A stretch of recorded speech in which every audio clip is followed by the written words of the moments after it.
नए जन्म के प्रमाण, यह है आज का विषय जिस पर हम परमेश्वर के वचन के आधार पर देखना चाहते हैं। प्रभु यीशु मसीह पर विश्वास करने वाले व्यक्ति के जीवन में जो सबसे बड़ी घटना होती है वो है नया जन्म, जिसे उद्धार के शब्द से हम कई बार पुकारते हैं, या हम कहते हैं कि हमारा नया जन्म हुआ है, हमने उद्धार पाया है, हमने अनंत जीवन पाया है। इस तरह के अलग अलग शब्दों का प्रयोग हम करते हैं, परंतु परमेश्वर के वचन के आधार पर यह देखना बहुत ही उत्तम होगा, महत्वपूर्ण है कि परमेश्वर का वचन नए जन्म के प्रमाण के विषय में क्या कहता है, या दूसरे शब्दों में किसी भी व्यक्ति का नया जन्म हुआ है या उद्धार हुआ है, ये कैसे जाना जा सकता है। ये बहुत ही महत्वपूर्ण इस बात को समझना, क्योंकि उद्धार के विषय में कई लोगों को बहुत सारी भ्रांतियां भी हैं, गलत धारणाएं हैं, और कई लोग सोचते हैं, यदि किसी से पूछा जाए कि क्या आपका उद्धार हुआ, तो कई बार ज्यादातर लोग किसी एक दिनांक की ओर अपना इशारा करते हैं कि फलाने दिनांक में मैंने एक प्रार्थना की थी और उस प्रार्थना के कारण मैं सो विश्वास करता हूं कि मेरा नया जन्म हो गया है या मेरा उद्धार हो गया है। परंतु परमेश्वर का वचन इस तरह से उद्धार को या नए जन्म को परिभाषित नहीं करता है। परमेश्वर का वचन ये बताता है कि नए जन्म पाए हुए एक विश्वासी के जीवन में कुछ चीजें दिखाई देंगी, या कुछ लक्षण या कुछ प्रमाण दिखाई देंगे, जिसके द्वारा ये समझा जा सकता है कि उसने वास्तव में उद्धार पाया है या उसका नया जन्म हुआ है। इससे पहले कि हम इस अध्ययन में आगे बढ़ें, मैं आपको बताना चाहता हूं कि यदि इस बात को मान लिया जाए कि जस्ट एक अनुमान के लिए मैं बता रहा हूं आपको कि आपने मुझे इस संदेश को देने के लिए न्योता दिया और 8 बजे मुझे ज्वाइन करना चाहिए था, परंतु मान लीजिए कि 8:30 बजे मैंने ज्वाइन किया, और उसके बाद भाई नेटी मुझसे पूछते हैं या भाई बाबू कुट्टी पूछते हैं कि भाई आपको देरी क्यों हो गई। और मैं यदि कहता हूं कि मैं बाहर गया हुआ था और एक 16 व्हीलर जो ट्रेलर आता है, आपने देखा होगा, बहुत भारी भरकम ट्रक रहता है, वो अचानक मेरे ऊपर से गुजर गया और उसके कारण मैं लेट हो गया। यदि मैं इस तरह से आपसे कहूं तो आपका क्या प्रत्युत्तर होगा? आप में से कोई भी इस बात पर आसानी से विश्वास नहीं करेगा। आप कहेंगे कि या तो आपका दिमाग फिर गया है या तो आप झूठ बोल रहे हैं। ऐसा हो नहीं सकता कि एक 16 व्हीलर, एक ट्रेलर आपके ऊपर से निकल जाए और आपका हुलिया ऐसा ही रहे। इसी तरह से यदि कोई व्यक्ति कहता है कि मैंने परमेश्वर को जाना है, मैंने परमेश्वर को अपने प्रभु होकर, अपने स्वामी होकर ग्रहण किया है, और उसका जीवन न बदले, ऐसा नहीं हो सकता है। तो इसलिए ये बहुत ही महत्वपूर्ण है कि हम अपने उद्धार को सुनिश्चित करें। मैं चाहूंगा कि हम इन पदों को जो मैंने आपके स्क्रीन पर दिखाए हैं उसको हम पहले पढ़ लें। लूका रचित सुसमाचार उसका 6वां अध्याय 43 से लेकर 46 तक हम पढ़ेंगे। मैं उसको आपके लिए पढ़ देता हूं। कोई अच्छा पेड़ नहीं जो निकम्मा फल लाए, और न तो कोई निकम्मा पेड़ है जो अच्छा फल लाए। हर एक पेड़ अपने फल से पहचाना जाता है, क्योंकि लोग झाड़ियों से अंजीर नहीं तोड़ते और न झड़बेरी से अंगूर। भला मनुष्य अपने मन के भले भंडार से भली बातें निकालता है, और बुरा मनुष्य अपने मन के बुरे भंडार से बुरी बातें निकालता है, क्योंकि जो मन में भरा है वही उसके मुंह पर आता है। 46वें पद को भी मैं पढ़ रहा हूं, आप ध्यान से सुने। जब तुम मेरा कहना नहीं मानते तो क्यों मुझे हे प्रभु कहते हो। यहाँ पर प्रभु यीशु मसीह एक बहुत महत्वपूर्ण बात बताते हैं, वो यह है कि किसी भी पेड़ को उसके फल से ही हम पहचान सकते हैं। किसी भी पेड़ को पहचानने का जो सबसे अच्छा तरीका है वो यह है कि उसके फल को देखा जाए। उस फल से समझा जा सकता है कि वो कौन सा पेड़ है। और प्रभु यीशु मसीह यहाँ पर बताते हैं कि अच्छा पेड़ निकम्मा फल नहीं लाता है, और निकम्मा पेड़ अच्छा फल नहीं ला सकता है। तुम किसी भी पेड़ को उसके फल से जानोगे। तो यदि मैं कहता हूं, इस बात का दावा करता हूं कि मैंने प्रभु यीशु मसीह को जाना है या मेरा नया जन्म हुआ है, मेरा उद्धार हुआ है, तो कैसे मालूम पड़ेगा? मेरे फलों से आप पहचान सकते हैं या मैं खुद पहचान सकता हूं कि मेरा वास्तव में नया जन्म हुआ है या नहीं। यहाँ प्रभु यीशु मसीह कहते हैं 46वें पद में, जब तुम मेरा कहना नहीं मानते तो क्यों मुझे हे प्रभु कहते हो। क्या कहना चाहते हैं प्रभु? प्रभु ये कहना चाहते हैं कि सिर्फ यीशु मसीह को प्रभु प्रभु कहने वाले लोग यदि प्रभु यीशु मसीह की बात को नहीं मानते, उसके अनुसार नहीं चलते हैं, तो फिर उनका जो प्रभु कहना सिर्फ दावा मात्र है, उसमें सच्चाई नहीं है। एक और भाग हम निकालेंगे, मत्ती रचित सुसमाचार उसका 7वां अध्याय, उसके 20 से लेकर 21 तक हम पढ़ेंगे। मत्ती रचित सुसमाचार 7वां अध्याय 20 और 21। इस प्रकार उनके फलों से तुम उन्हें पहचान लोगे।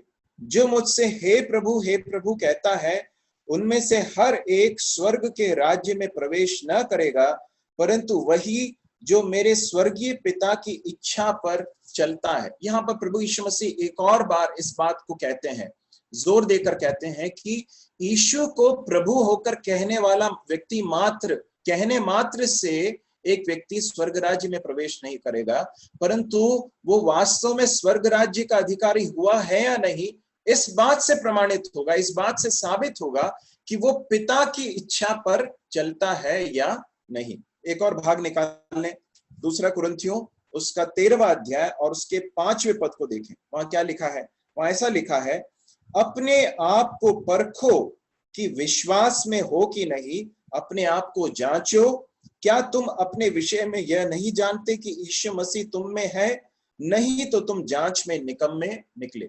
तो परमेश्वर का वचन मेरे उद्धार को, स्वयं को मेरे लिए सुनिश्चित करने के लिए यह नहीं कहता है कि क्या तुमने किसी समय पर एक प्रार्थना की थी, परंतु यह कहता है कि तुम अपने आप को जांचो, तुम खुद को जांचो, स्वयं को जांचो कि क्या तुम विश्वास में हो, और इस विश्वास में अगर निकम्मे निकलते हो तो उसका अर्थ यह है कि कुछ तो गड़बड़ है।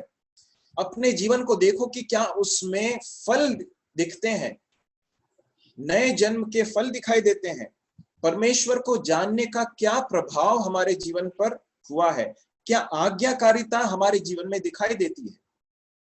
मैं ये सब बातों को क्यों कह रहा हूं मेरे भाई और बहनों, ये बहुत ही महत्वपूर्ण है। विशेषकर मैं बताना चाहता हूं कि हमारे बच्चे, जो नई पीढ़ी है, उनमें से अनेक लोग ऐसे हो सकते हैं जिन्होंने प्रभु यीशु मसीह को ग्रहण करने के बारे में यह समझ रखा है कि मैंने फलाने समय में एक प्रार्थना की थी, इसलिए मेरा उद्धार हो गया है। परंतु मैं आपको बताना चाहता हूं, परमेश्वर का वचन उद्धार के विषय में या अनंत जीवन के विषय में ऐसा नहीं कहता है कि सिर्फ मैंने एक प्रार्थना कर ली और उसके बाद मैं अपनी इच्छा के अनुसार जी सकता हूं। परमेश्वर का वचन ये बताता है कि नए जन्म पाए हुए व्यक्ति के जीवन में उसके प्रमाण दिखाई देंगे। There will be evidences of the new birth in his life. ये बहुत ही महत्वपूर्ण है मेरे भाई और बहनों की हम अपने आप को जांचें। और उसके पश्चात मैं आपके सामने 9 ऐसे प्रमाण रखना चाहता हूं परमेश्वर के वचन से। विशेषकर यदि हम पहला यूहन्ना उसके 5 अध्यायों को देखें तो वहां पर यूहन्ना, जो प्रभु यीशु मसीह का चेला है, बहुत सारे ऐसे प्रमाणों को बताता है जिसके द्वारा हम जान सकते हैं। वहां पर यूहन्ना बार बार ऐसा कहता है कि इससे हम जानते हैं, इसके द्वारा हम जान सकते हैं, या इससे हम जानते हैं। ये जो वाक्य है, ये कई बार वहां पर रिपीट हुआ है, दोहराव इसका हुआ है। यूहन्ना ऐसा क्यों कह रहा है? यूहन्ना ऐसा कह रहा है कि मुझे अपने आप को इस बात का निश्चय देने के लिए कि वास्तव में मैंने परमेश्वर को जाना है या नहीं, उसके प्रमाण क्या है, किस तरह से मैं अपने आप को टेस्ट कर सकता हूं। हमने कुरिन्थियों में देखा था, पौलुस कहता है कि test yourselves, examine yourselves whether you are in the faith. इस बात को जांचो कि तुम वास्तव में विश्वास में हो या नहीं। और यूहन्ना हमें बहुत स्पष्ट तरीके से कुछ प्रमाणों को देता है या कुछ ऐसी चीजों को देता है जिसके द्वारा हम अपने आप को जांच सकते हैं। मैं आपको बताना चाहता हूं, सबसे पहली बात यह है कि ये सारे टेस्ट हम अपने लिए लगाने के लिए दिए गए हैं। खुद को जांचने के लिए दिए गए, किसी और को जांचने के लिए नहीं दिए गए।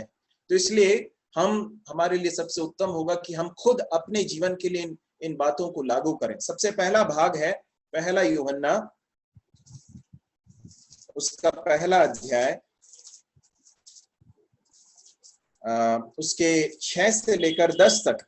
वहां पर हम ऐसा पढ़ते हैं, यदि हम कहें कि उसके साथ हमारी सहभागिता है, यदि हम कहें कि उसके साथ हमारी सहभागिता है और फिर अंधकार में चलें तो हम झूठे हैं और सत्य पर नहीं चलते। पर यदि जैसा वह ज्योति में है वैसे ही हम भी ज्योति में चलें तो एक दूसरे से सहभागिता रखते हैं और उसके पुत्र यीशु का लहू हमें सब पापों से शुद्ध करता है। यदि हम कहें कि हम में कुछ भी पाप नहीं तो अपने आप को धोखा देते हैं और हम में सत्य नहीं। यदि हम अपने पापों को मान लें तो वह हमारे पापों को क्षमा करने और हमें सब अधर्म से शुद्ध करने में विश्वास योग्य और धर्मी है। यदि हम कहें कि हमने पाप नहीं किया तो उसे झूठा ठहराते हैं और उसका वचन हम में नहीं है। जो सबसे पहला लक्षण या पहला प्रमाण या पहला सबूत इस बात का कि मैंने परमेश्वर को जाना है, मैंने उद्धार पाया है, वो ये है कि मैं ज्योति में चलूंगा। एक उद्धार पाए हुए विश्वासी के जीवन में सबसे पहली चीज जो हम देख सकते हैं वो यह है कि वो ज्योति में चलेगा। यहाँ पर लिखा है कि परमेश्वर ज्योति है। यदि हमने परमेश्वर को जाना है तो ये बहुत ही स्वाभाविक है कि हम ज्योति में चलेंगे। ये ज्योति में चलने का अर्थ क्या है? उसका अर्थ यह है कि परमेश्वर के वचन का जो प्रकाश है वो हमारे जीवन के हर हिस्से पर आने के लिए हम अनुमति देंगे। हम परमेश्वर के वचन के प्रकाश में चलेंगे, अपनी इच्छा के अनुसार नहीं चलेंगे, परमेश्वर के वचन के प्रकाश में चलेंगे। रोज परमेश्वर के वचन पर मनन करेंगे, परमेश्वर के वचन के प्रकाश में अपने जीवन को बार बार जांचेंगे, परमेश्वर से कहेंगे कि प्रभु मेरे जीवन को आप जांचिए, आपके वचन रूपी प्रकाश के द्वारा आप मुझे दिखाइए कि वास्तव में मेरे जीवन में कोई ऐसा हिस्सा तो नहीं जहां पर अंधकार है। ये एक लक्षण है, ये एक प्रमाण है उद्धार पाए हुए विश्वासी का। और जब परमेश्वर के वचन के प्रकाश में उसके जीवन में कुछ पाप परमेश्वर का वचन प्रकाशित करता है या दिखाता है तो फिर वो क्या करता है? आगे हम पढ़ते हैं, यदि हम अपने पाप को मान लेते हैं, एक उद्धार पाए हुए विश्वासी के जीवन में हम इस बात को देख सकते हैं कि वो अपने पाप को सही ठहराता नहीं है, जस्टिफाई नहीं करता है, उसके पाप को ढांप कर नहीं रखता है, परंतु क्या करता है? अपने पाप को अंगीकार करता है। मेरे प्रिय भाई और बहनों, हमें इस बात को अच्छी तरह से समझने की जरूरत है कि परमेश्वर का वचन बहुत स्पष्ट रीति से कहता है कि उद्धार पाए हुए या नए जन्म पाए हुए पाया हुआ जो व्यक्ति है वो ज्योति में चलेगा। ज्योति में चलने का अर्थ यह कदापि नहीं है कि उसके जीवन में कोई पाप नहीं होगा, वो सिद्ध व्यक्ति है, नहीं, परंतु उसका अर्थ यह है कि वो परमेश्वर के साथ साथ चलेगा, परमेश्वर के वचन के प्रकाश में चलेगा। और जब परमेश्वर उसको बताएगा कि देख ये पाप है तो वो परमेश्वर की उस बात के साथ मानेगा, उस बात को मानेगा, कहेगा परमेश्वर के साथ हामी भरते हुए ये कहेगा कि हाँ प्रभु ये पाप है, मैं इसको पाप कहूंगा, इसको छोड़ूंगा प्रभु, उसको छोड़ने के लिए मैं अपने आप को देता हूँ। पाप को अंगीकार करेगा, पाप को सही ठहराएगा, नहीं पाप को हल्के से नहीं लेगा। मेरे प्रिय भाइयों और बहनों, परमेश्वर के वचन के प्रकाश में यदि एक व्यक्ति नहीं चलता है, यदि परमेश्वर के वचन के प्रकाश में यदि कोई व्यक्ति या परमेश्वर का दास वचन से आपके साथ बांटता है और परमेश्वर के वचन के प्रकाश में आपके पाप को परमेश्वर आपके सामने यदि जाहिर करता है या प्रकट करता है, आपके मन में इस बात का एहसास देता है कि यह पाप है जो आपके जीवन में है, और यदि आप उसको बहुत हल्के रीति से लेते हैं, उसके बारे में कुछ नहीं करते हैं, तो फिर ये बहुत बड़ा एक प्रश्न चिन्ह है। क्योंकि परमेश्वर को जानने वाला व्यक्ति पाप के अंदर बना नहीं रह सकता। आगे जाकर हम उस बात को भी देखेंगे। यहाँ पर परमेश्वर का वचन कहता है कि वो ज्योति में चलेगा, वो अपने जीवन के हर हिस्से को परमेश्वर के वचन के प्रकाश में एक्सपोज करेगा, खुलासा करेगा। अगले अगले बात को हम देखते हैं, परमेश्वर की आज्ञाओं को मानेगा। हम इस बात को यदि मैं चाहूंगा यदि कोई भाई पढ़ लें तो अच्छा रहेगा। पहला यूहन्ना 2:3 से 5, 3:24 और 5:2 और 3, यदि हो सके तो पढ़ लीजिए।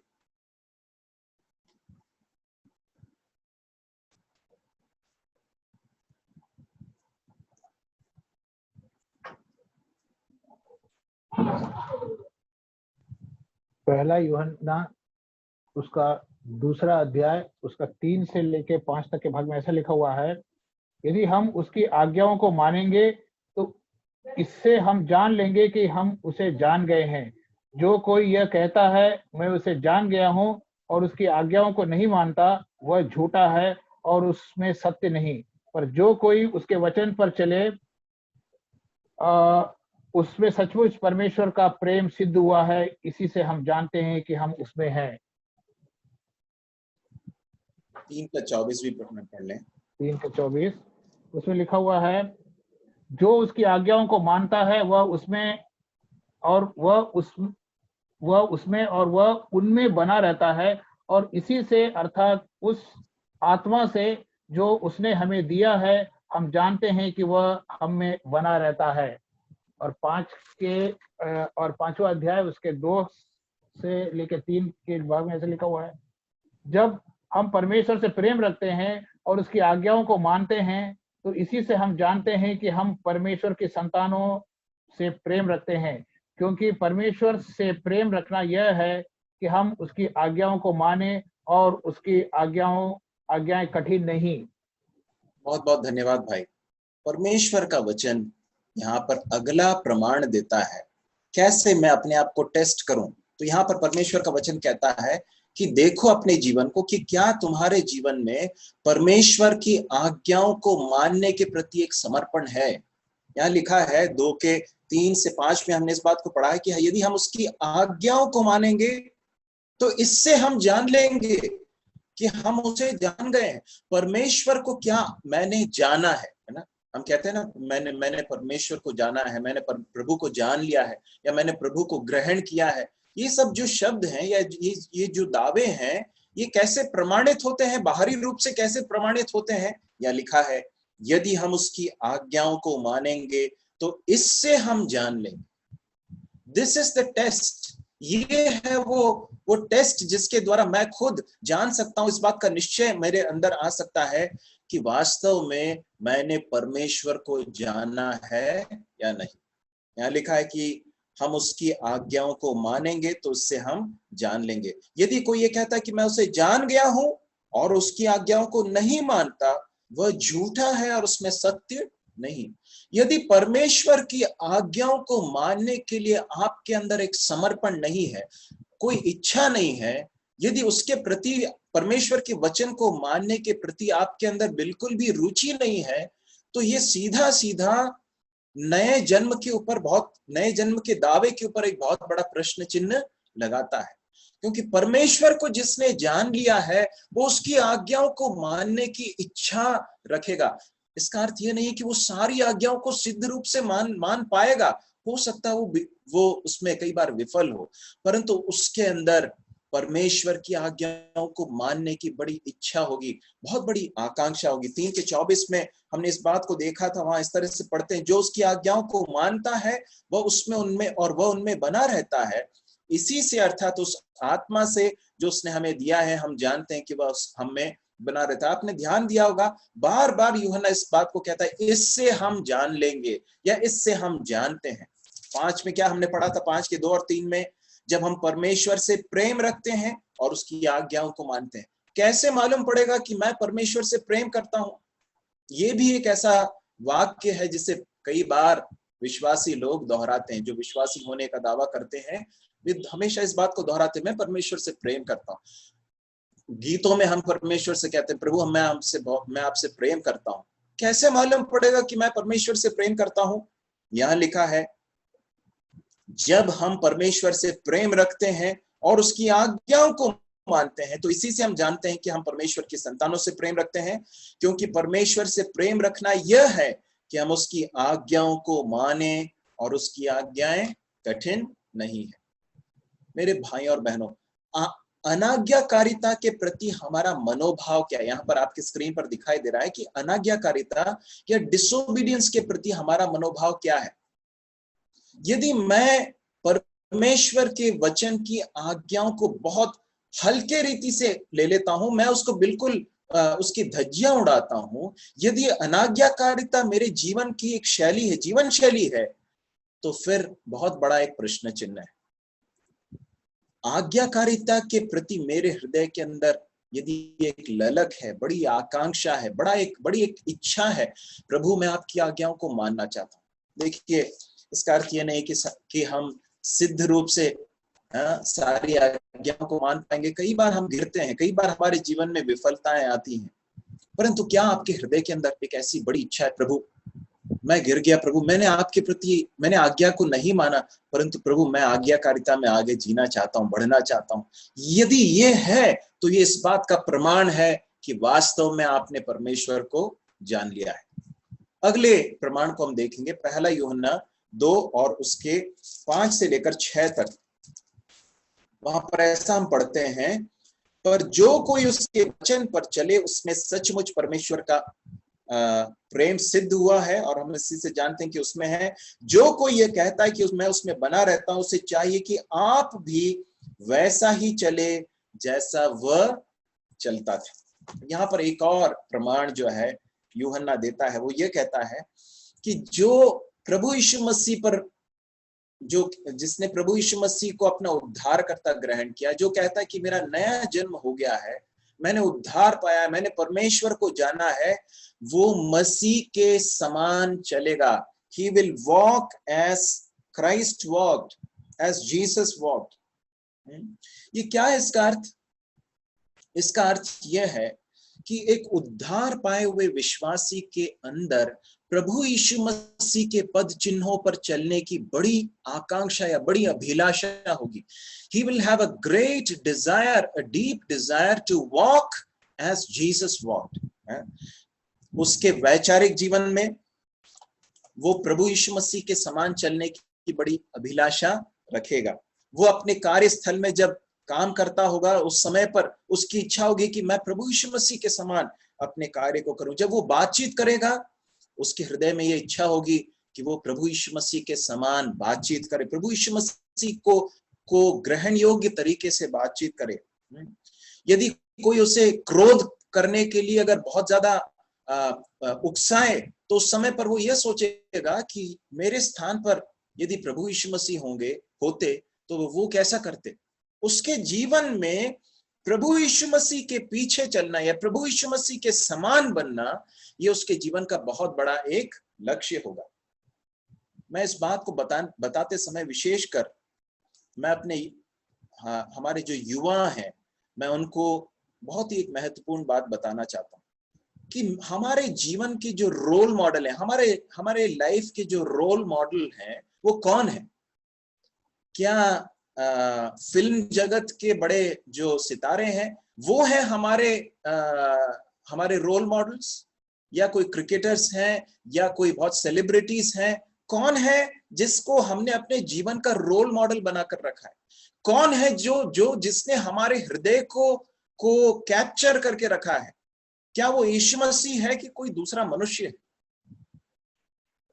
मेरे प्रिय भाइयों और बहनों, ये एक बहुत बड़ा एक लक्षण है, उद्धार पाए हुए व्यक्ति का एक बहुत बड़ा लक्षण यह है कि वो प्रभु यीशु मसीह के समान चलने के लिए बड़ी इच्छा रखेगा, प्रभु यीशु मसीह के समान सोचने के लिए, प्रभु यीशु मसीह के समान बातचीत करने के लिए, प्रभु यीशु मसीह के समान निर्णय लेने के लिए, प्रभु यीशु मसीह के समान लोगों के साथ व्यवहार करने की बड़ी इच्छा रखेगा। वो उसके जीवन का लक्ष्य होगा।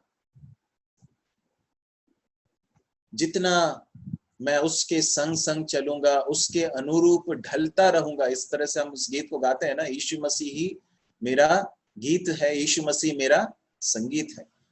मेरे प्रिय भाई और बहनों, क्या यीशु मसीह आपके जीवन का लक्ष्य बन गया है? परमेश्वर का वचन ये बताता है, देखिए क्या लिखा है, जो कोई ये कहता है कि मैं उसमें बना रहता हूं, उसे चाहिए कि आप भी वैसा ही चले जैसा वो चलता था। या दूसरे शब्दों में ये उस वैसा चलेगा ये सब इन शब्दों को यदि, इन बातों को यदि हम आज की भाषा में, बोलचाल की भाषा में यदि कहें तो ऐसा ही कह सकते हैं कि यीशु मसीह उसके जीवन का रोल मॉडल होगा, या प्रभु यीशु मसीह उसके जीवन का हीरो होगा। उसके लिए यदि किसी कुछ लक्ष्य प्राप्ति है उसके जीवन में, तो वो ये होगी कि मैं प्रभु यीशु मसीह के समान बनना चाहता हूं। उसके लिए ये लक्ष्य नहीं होगा कि मैं फलाने व्यक्ति के समान, उस हीरो के समान बनना चाहूंगा, उसके समान, उसके पास जो गाड़ी है वो मेरे पास होनी चाहिए, उसके पास उसका जो हेयर स्टाइल है वो मेरा हेयर स्टाइल होना चाहिए। ये सब उसके जीवन का लक्ष्य नहीं होगा, परंतु उसके जीवन का सबसे बड़ा लक्ष्य ये होगा कि मैं किस तरह से अपने प्रभु के समान बन जाऊं। मेरे भाइयों और बहनों, मैं आपको जो बात कह रहा हूं हो सकता है आपको अच्छी ना लगे, आप में से कई लोगों को शायद अच्छी ना लगे, परंतु मैं आपको बताना चाहता हूं कि ये सच्चाई है, परमेश्वर के वचन की सच्चाई है। और इस वचन की सच्चाई के आधार पर अपने आप को जांचना बहुत ही जरूरी है। प्रभु हमारी सहायता करे। अगले प्रमाण को हम देखेंगे परमेश्वर के वचन से। हमने इसके पहले देखा था कि वो प्रभु यीशु मसीह के समान चलेगा। अब हम आगे देखते हैं कि वो दूसरों से प्रेम करेगा। दूसरा अध्याय उसके 9वें पद को कोई पढ़ लें। ये जो भाग है, मैं आग्रह करूंगा कोई भी एक भाई इसे पढ़ लें। पहला यूहन्ना उसका दूसरा अध्याय उसका 9वां पद।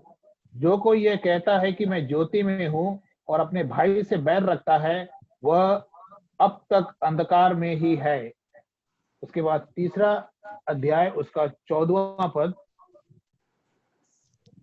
हम जानते हैं कि हम मृत्यु से पार होकर जीवन में पहुंचे हैं, क्योंकि हम भाइयों से प्रेम रखते हैं। जो प्रेम नहीं रखता वह मृत्यु की दशा में रहता है।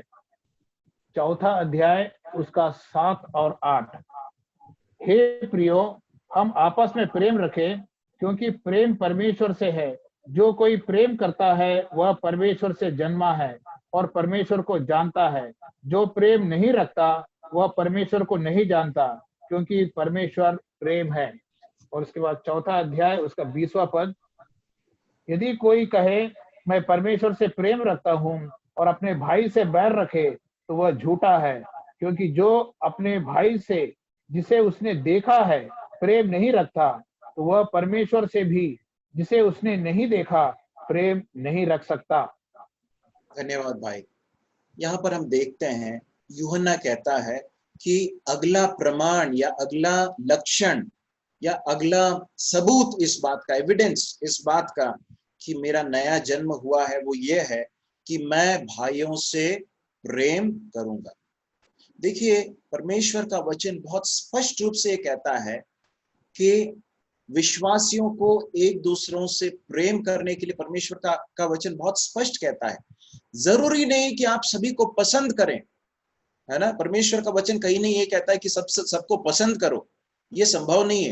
हो सकता है बहुत सारे लोगों के अंदर बहुत सारी चीजें आपको पसंद ना आए, और हो सकता है बहुत सारे लोगों के अंदर जो चीजें हैं आपको दुख भी पहुंचाए, परंतु परमेश्वर का वचन हमेशा इस बात को बहुत स्पष्ट रूप से कहता है कि हम आपस में प्रेम रखें। 2:9 में हम इस तरह से पढ़ते हैं, जो कोई ये कहता है कि मैं ज्योति में हूं और अपने भाई से बैर रखता है, वह अब तक अंधकार में है।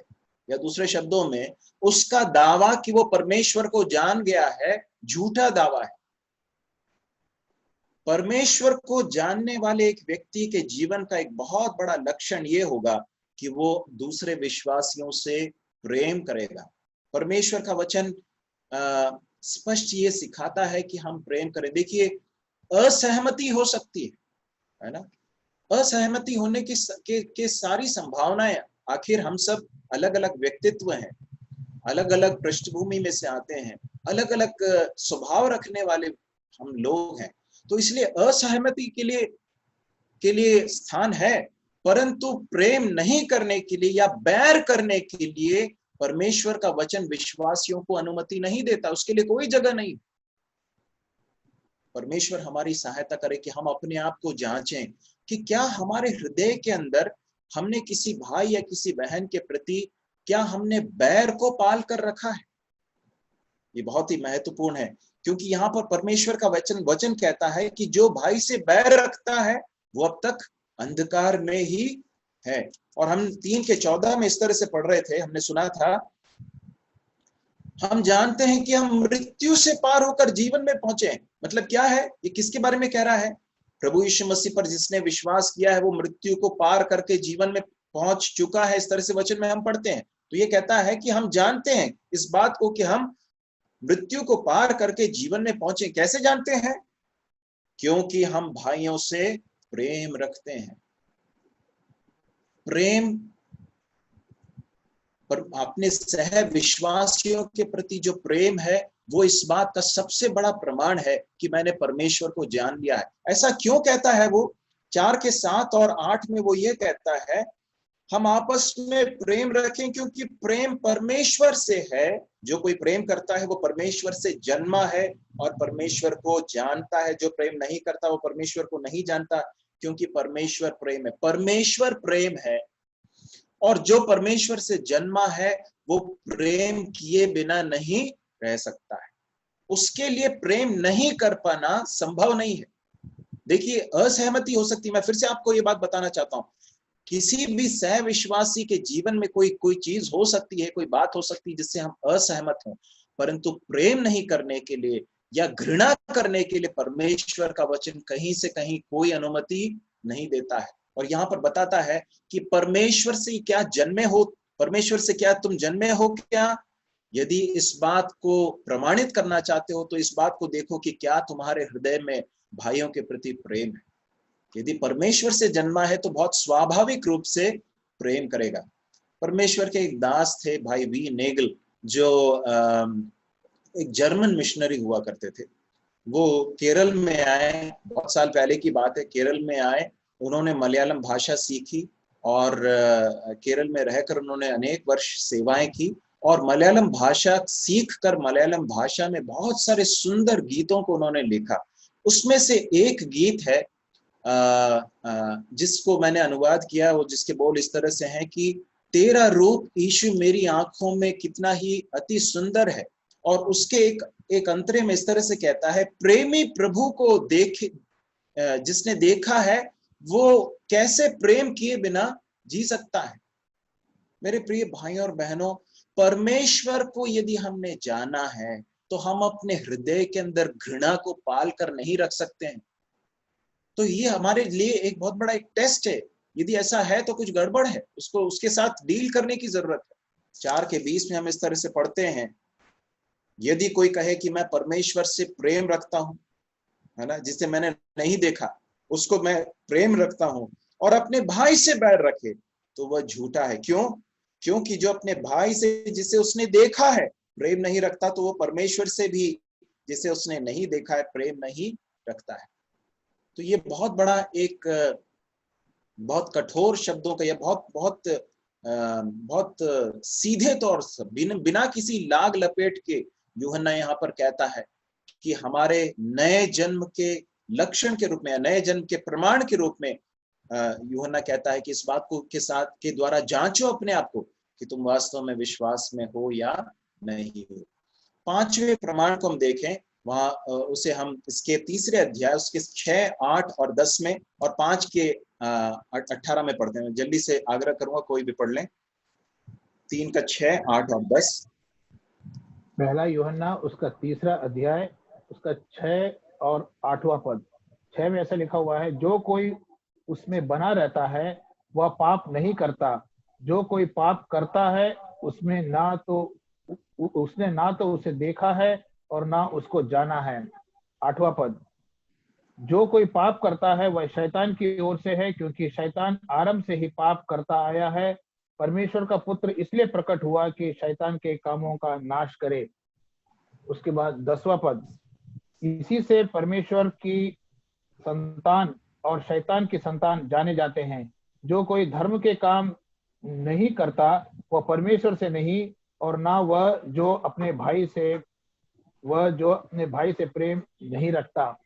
उसके बाद 5वां अध्याय उसका 18वां पद, वहां लिखा हुआ है, हम जानते हैं कि जो कोई परमेश्वर से उत्पन्न हुआ है वह पाप नहीं करता, और जो परमेश्वर से उत्पन्न हुआ उसे वह बचाए रखता है और वह दुष्ट उसे छूने नहीं पाता। धन्यवाद भाई। यहाँ पर परमेश्वर का वचन बताता है कि एक व्यक्ति जिसने वास्तव में उद्धार पाया है, नया जन्म पाया है, उसके जीवन की जो दिशा है, वो उसकी जो जीवन की मूल दिशा है वो बदल जाएगी। एक समय था जब वो पाप में लोट लगाता था, आनंद लेता था, पाप करना उसके जीवन का एक हिस्सा था, पाप करना उसके लिए बहुत ही स्वाभाविक था, पाप करते समय उसको किसी तरह से कोई तकलीफ नहीं होती थी। परंतु अब चूंकि उसने परमेश्वर को जान लिया है, वो पाप में बना नहीं रहेगा। यहाँ पर अंग्रेजी में जो शब्द प्रयोग किया गया है वो यह है कि he will not practice sin। अंग्रेजी में इस तरह से लिखा, he will not practice। Practice का अर्थ क्या है? आप जानते हैं कि कुछ कुछ पेशों में ये शब्द ज्यादा प्रयोग होता है। डॉक्टर्स के विषय में ये कहा जाता है कि वे प्रैक्टिस करते हैं, और लॉयर्स के बारे में, वकीलों के बारे में भी ये कहा जाता है कि वे क्या करते हैं? प्रैक्टिस करते हैं। इसका अर्थ क्या है प्रैक्टिस करने का? किसी भी कार्य को बार बार दोहराने के लिए ही हम इस शब्द का प्रयोग करते हैं कि वो प्रैक्टिस करता है। और परमेश्वर का वचन ये बताता है कि एक नया जन्म पाए हुए विश्वासी के जीवन में पाप करने का प्रैक्टिस नहीं रहेगा, वो पाप में बना नहीं रहेगा। उसके जीवन में पाप करना बहुत ही स्वाभाविक नहीं रहेगा। वो पाप में हो सकता कई बार गिर जाए, लेकिन पाप में गिरते ही उसको तुरंत बहुत दुख होगा, वो अपने पाप को अंगीकार करेगा और परमेश्वर के पास वापस लौट कर आएगा। आपने उस उदाहरण को कई बार सुना होगा कि दो जानवर हैं। भेड़ है जिसे कीचड़ या गंदगी से जो है बिल्कुल घृणा है, और उसके दूसरे तरफ जो है सुअर है, जो जिसको लोट लगाना, जिसको कीचड़ में लोट लगाना बहुत ही अच्छा लगता है, उसमें वो आनंद लेता है। तो परमेश्वर का वचन ये बताता है कि एक विश्वासी के जीवन में ऐसा नहीं कि उसके जीवन में कोई भी पाप नहीं होगा, क्योंकि हम इसी के पहले अध्याय में उस बात को देखते हैं। पाप को अंगीकार करने की आवश्यकता ही इसलिए पड़ती है क्योंकि हमारे जीवन में पाप करने की संभावना है, और कई बार विश्वासी पाप में गिर जाता है। परंतु एक उद्धार पाए हुए व्यक्ति के जीवन की एक सबसे बड़ी खासियत यह होगी कि पाप करना उसकी जीवन शैली नहीं होगी।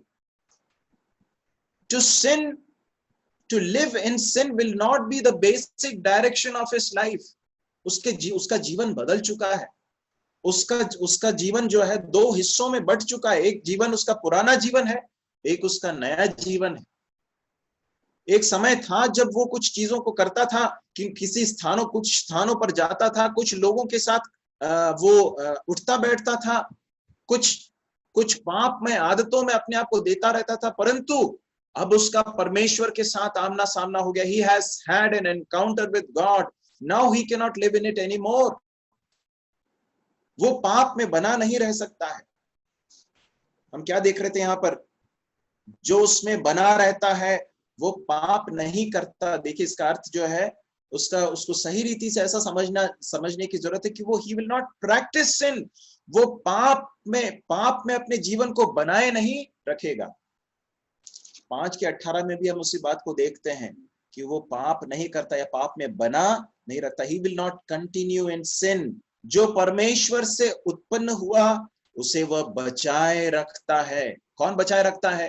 परमेश्वर बचाता है। वो अपनी सामर्थ्य से नहीं खड़ा रहता है, परंतु परमेश्वर की सामर्थ्य से वो पाप के ऊपर विजय पा सकता है, पाएगा। उसके जीवन का उसके जीवन की मूल जो दिशा है वो धार्मिकता की दिशा होगी। एक और भाग जो है यहाँ पर लिखा हुआ है, रोमियो 7 उसका 15 और 24, उसे भी हम जल्दी से पढ़ लेंगे। रोमियो 7वां अध्याय उसका 15वां पद। जो मैं करता हूँ उसको नहीं जानता, क्योंकि जो मैं 7 का 15 और 24। 7 का 15। जो मैं करता हूँ उसको नहीं जानता, क्योंकि जो मैं चाहता हूँ वह नहीं किया करता, परंतु जिससे मुझे घृणा आती है वही करता हूँ। और 24वां पद। मैं कैसा अभागा मनुष्य हूँ, मुझे इस मृत्यु की देह से कौन छुड़ाएगा। देखिए यहाँ पर पौलुस के अंदर हम पाप के प्रति जो उसका मनोभाव है उसको हम इस बात को इसके द्वारा समझ सकते हैं वो ये कहता है कि मेरे अंदर, मैं जब भी इस बात को देखता हूं कि मैं जो चीज करना चाहता हूं वो नहीं कर पाता, तो उसके अंदर एक तरह की छटपटाहट है। There is some kind of restlessness in him कि ये मैंने ये जो किया है वो गलत है परमेश्वर की दृष्टि में। उसको वो पाप के अंदर बना नहीं रह सकता, उसमें से वो छूटने के लिए वो रोएगा, परमेश्वर के पास आएगा, परमेश्वर की सहायता के लिए पुकारेगा। ये है एक उद्धार पाए हुए व्यक्ति का लक्षण कि वो पाप में बना नहीं रहेगा। अगले लक्षण को हम देखते हैं इसी के दूसरे अध्याय, पहला यूहन्ना उसके दूसरे अध्याय उसके 29 में हम ऐसा पढ़ते हैं, मैं पढ़ लेता हूं। ऐसा लिखा है, यदि तुम जानते हो कि वह धर्मी है तो यह भी जानते हो कि जो कोई धर्म का काम करता है वह उससे जन्मा है। 3 का 7 भी आपके लिए पढ़ रहा हूं। हे बालकों, किसी के भरमाने में न आना, जो धर्म के काम करता है वही उसके समान धर्मी है। धर्म के काम करके उद्धार नहीं पाता है, परंतु चूंकि उद्धार पा चुका है इसलिए उसके जीवन में धर्म के काम दिखाई देते। धर्म के काम मतलब क्या है? ईसाई धर्म के काम या हिंदू धर्म के काम, उस धर्म की बात नहीं की जा रही। धार्मिकता के काम, the fruit of righteousness, the works of righteousness, परमेश्वर की दृष्टि में जो सही है उन कार्यों को करने का वो प्रैक्टिस उसके जीवन में दिखाई देगा, अभ्यास उसके जीवन में दिखाई देगा। उसके जीवन की मूल दिशा ये इस तरह से समझ में आएगी कि यह व्यक्ति धार्मिकता में अपने जीवन को व्यतीत करता है, उसको पवित्रता में जीना बहुत भाता है, वो उसके लिए बड़ी आकांक्षा रखता है। ये है उस व्यक्ति का लक्षण जिसने परमेश्वर को जान लिया है, जिसने उद्धार पाया है। परमेश्वर हमारी सहायता करे। रोमियो उसके 7वें अध्याय उसके 22वें पद को भी हम पढ़ लेंगे। रोमियो उसका 7वां अध्याय उसका 22वां पद, वहां पर इस तरह से लिखा है, क्योंकि मैं भीतरी मनुष्यत्व से तो परमेश्वर की व्यवस्था से बहुत प्रसन्न रहता हूं। भीतरी मनुष्यत्व से तो परमेश्वर की व्यवस्था से बहुत प्रसन्न रहता हूं। ये एक लक्षण है उस व्यक्ति का जिसने परमेश्वर को जान लिया है। वो परमेश्वर के वचन में परमेश्वर को जानने की बड़ी आकांक्षा रखेगा, अभिलाषा रखेगा, परमेश्वर के समान बनना, परमेश्वर के हृदय को जानना। परमेश्वर, मैं आपको जानना चाहता हूं प्रभु, मैं आपकी इच्छाओं को जानना चाहता हूं प्रभु, मैं उस कार्य को करना चाहता हूं जो आपको पसंद है। ये उसके जीवन का बड़ा लक्ष्य होगा, उसके जीवन की दिशा इस तरफ होगी। क्योंकि हमारा समय खत्म हो रहा है, मैं जल्दी ही आगे बढ़ना चाहता हूं। अगले लक्षण को, अगले प्रमाण को हम देखते हैं इसी के 3रे अध्याय 24वें पद को हम पढ़ लें और 4 के 13 को कोई भाई पढ़ लें प्लीज। पहला यूहन्ना 3रा अध्याय उसका 24वां पद, जो उसकी आज्ञाओं को मानता है वह उसमें और वह उनमें बना रहता है, और इसी से अर्थात उस आत्मा से जो उसने हमें दिया है हम जानते हैं कि वह हम में बना रहता है। 4था अध्याय उसका 13वां पद, इसी से हम जानते हैं कि हम उसमें बने रहते हैं और वह हम में, क्योंकि उसने अपने आत्मा में से हमें दिया है। अब मैं आपके लिए रोमियो उसके 8वें अध्याय उसके 14, 16 और 16 से 17 में आपके लिए पढ़ रहा हूं। इसलिए कि जितने लोग परमेश्वर के आत्मा के चलाए चलते हैं वे ही, ध्यान से देखिए क्या लिखता है पौलुस, वे ही परमेश्वर के पुत्र हैं। 16 से लेकर 17, आत्मा आप ही हमारी आत्मा के साथ गवाही देता है कि हम परमेश्वर की संतान हैं, और यदि संतान है तो वारिस भी, वरन परमेश्वर के वारिस और मसीह के संगी वारिस हैं। क्या कह रहा है यहाँ पर पौलुस? यूहन्ना क्या कहता है?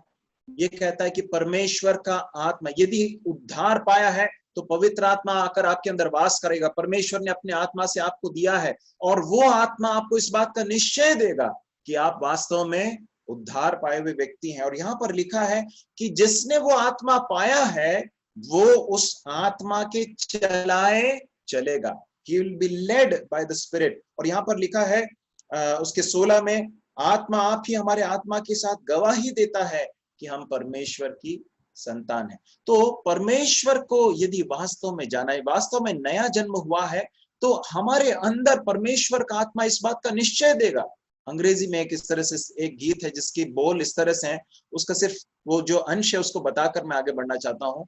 स्पिरिट ब्रीदिंग फ्रॉम अबव,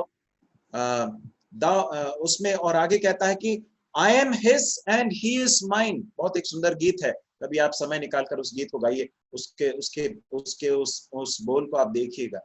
तो लिखा, परमेश्वर का आत्मा मेरे हृदय के अंदर इस बात को विस्पर करता है या मुझसे कहता है कि आई एम हिज, कि मैं उसका हूं और वो मेरा है। इस बात का निश्चय परमेश्वर का आत्मा देता है। अगले लक्षण को हम देखेंगे इसके दूसरे अध्याय और उसके 15 और 16 को। पहला यूहन्ना उसके दूसरे अध्याय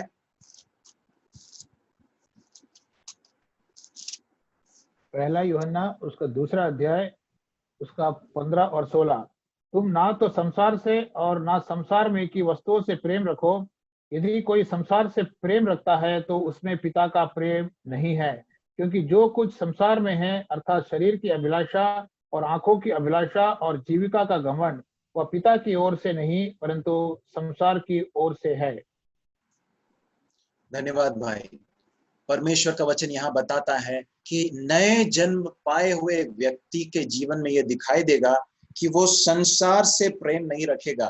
देखिए, यहाँ पर बताया गया कि संसार से प्रेम नहीं रखेगा और संसार की वस्तुओं से प्रेम नहीं रखेगा।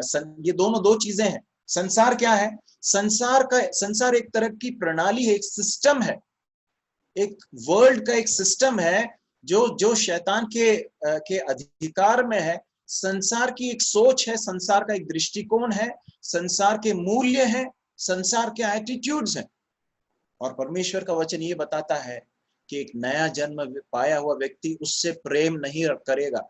हो सकता है कभी कभार उसके जीवन में संसार का प्रभाव पड़ जाए, ऐसा ना हो इसलिए पौलुस रोमियो की पत्री में उसके 12वें अध्याय में कहता है कि संसार के सदृश न बनो, परंतु तुम्हारे बुद्धि के नए हो जाने से तुम्हारा चाल चलन बदलता जाए। तो प्रभाव पड़ सकता है, परंतु उससे प्रेम नहीं रखेगा, संसार से प्रेम नहीं रखेगा, संसार की वस्तुओं से, संसार की चीजों से प्रेम नहीं रखेगा। और संसार की चीजें क्या है? शरीर की अभिलाषा, आंखों की अभिलाषा और जीविका का घमंड। यदि हम इन चीजों में अपने आप को हमने दे रखा है, यदि आप अपनी आंखों के द्वारा, यदि आप अशुद्ध चीजों को देखने के लिए आपने अपने आप को सौंप रखा है, एक दास के समान, यदि यदि आपने शरीर को पाप करने के लिए सौंप रखा है एक दास के समान, यदि आप अपने जीवन में जो कुछ आपको मिला है उसके बारे में घमंड करते हुए आप सोचते हैं कि आप ही ने अपने जीवन को बनाया है, तो परमेश्वर का वचन बताता है कि इसमें कुछ गड़बड़ है। क्योंकि यदि परमेश्वर को जाना है तो वो संसार और संसार की वस्तुओं से प्रेम नहीं रखेगा। संसार से और परमेश्वर से, दोनों से एक साथ प्रेम नहीं किया जा सकता है। और आगे जाकर इसके 5वें अध्याय के 4थे पद में हम ऐसा पढ़ते हैं कि परमेश्वर पर नया जन्म पाया हुआ व्यक्ति या उद्धार पाया हुआ व्यक्ति जिसने परमेश्वर को जान लिया है, वो न सिर्फ संसार से प्रेम नहीं करेगा परंतु संसार पर विजय भी पाएगा। अगले और प्रमाण को देखकर हम समाप्त करेंगे। एक और प्रमाण है जो इब्रानियों की पुस्तक में हम पढ़ते हैं, उसके 12वें अध्याय उसके 5 से लेकर 10 तक। हमारे पास चूंकि समय नहीं है इसलिए उसके सिर्फ 1-2 पदों को मैं चाहूंगा कि हम पढ़ लें। वहां इस तरह से लिखा है 6वें पद में, क्योंकि प्रभु जिससे प्रेम करता है उसकी ताड़ना भी करता है और जिसे पुत्र बना लेता है उसको कोड़े भी लगाता है। जिसको पुत्र बना लेता है उसको कोड़े भी लगाता है। एक बहुत बड़ा प्रूफ, एक बहुत बड़ा सबूत इस बात का कि मैंने परमेश्वर को जान लिया, मेरा उद्धार हुआ है, मेरा नया जन्म हुआ है, इस बात का प्रमाण ये होगा कि मेरा पिता मुझे छड़ी लगाएगा। जब मैं पाप में बना रहूंगा, यदि मैं पाप में अगर बना हूं और कंटिन्यू करता हूं तो वो जरूर मुझे ताड़ना देगा, वो छोड़ेगा नहीं मुझे, क्योंकि मैं उसकी संतान हूं। वो इस बात की अनुमति देगा नहीं कि मैं किसी गलत रास्ते में बना रहूं। ये एक बहुत बड़ा प्रमाण है। आगे जाकर वो कहता है कि यदि वो ताड़ना जिसके भागी सब होते हैं तुम्हारी नहीं हुई तो तुम पुत्र नहीं पर व्यभिचार की संतान ठहरे। इसका अर्थ क्या है? यदि आपके जीवन में, यदि आप किसी पाप में अगर बने रहते हैं, उसी में लोट लगा रहे हैं और परमेश्वर आपके साथ कुछ भी नहीं कर रहा है, आपको ताड़ना नहीं मिल रही है, तो फिर तो कुछ तो गड़बड़ है। हम बहुत ही निर्णायक समयों में रह रहे हैं। इस विषय को चुनने के पीछे मेरा एक उद्देश्य ये था कि हम निर्णायक समय में रह रहे हैं। हम नहीं जानते हैं कि हमारे प्रभु का आगमन कब होगा। मेरी आवाज को सुनने वाले, मेरी संदेश को सुनने वाले, देखने वाले मेरे भाइयों और बहनों से, बच्चों से, जवानों से मेरा एक बहुत बड़ा निवेदन है कि कृपया आप अपने जीवन को जांचिए। इस बात को सुनिश्चित कीजिए कि वास्तव में आपने परमेश्वर को, पवित्र परमेश्वर को जाना है या नहीं। यदि आपने जाना है तो आपके जीवन में ये सारी चीजें दिखाई देनी चाहिए। जो प्रमाण है आपके जीवन में आप खुद देख पाएंगे। प्रभु हमारी सहायता करे कि हम अपने आप को जांचें परमेश्वर के आत्मा के द्वारा और हमारे परिवर्तित जीवन के द्वारा, परमेश्वर के वचन के द्वारा। परमेश्वर हमें इस बात का निश्चय देता है कि हमने परमेश्वर को जान लिया है। प्रभु का धन्यवाद हो कि हम इस तरह से परमेश्वर के वचन का अध्ययन कर सके। मैं सोचता हूँ कि ज्यादा समय मैंने ले लिया, उसके लिए आपसे माफी चाहता हूँ। प्रभु हमारी सहायता करे। परमेश्वर के नाम की महिमा हो।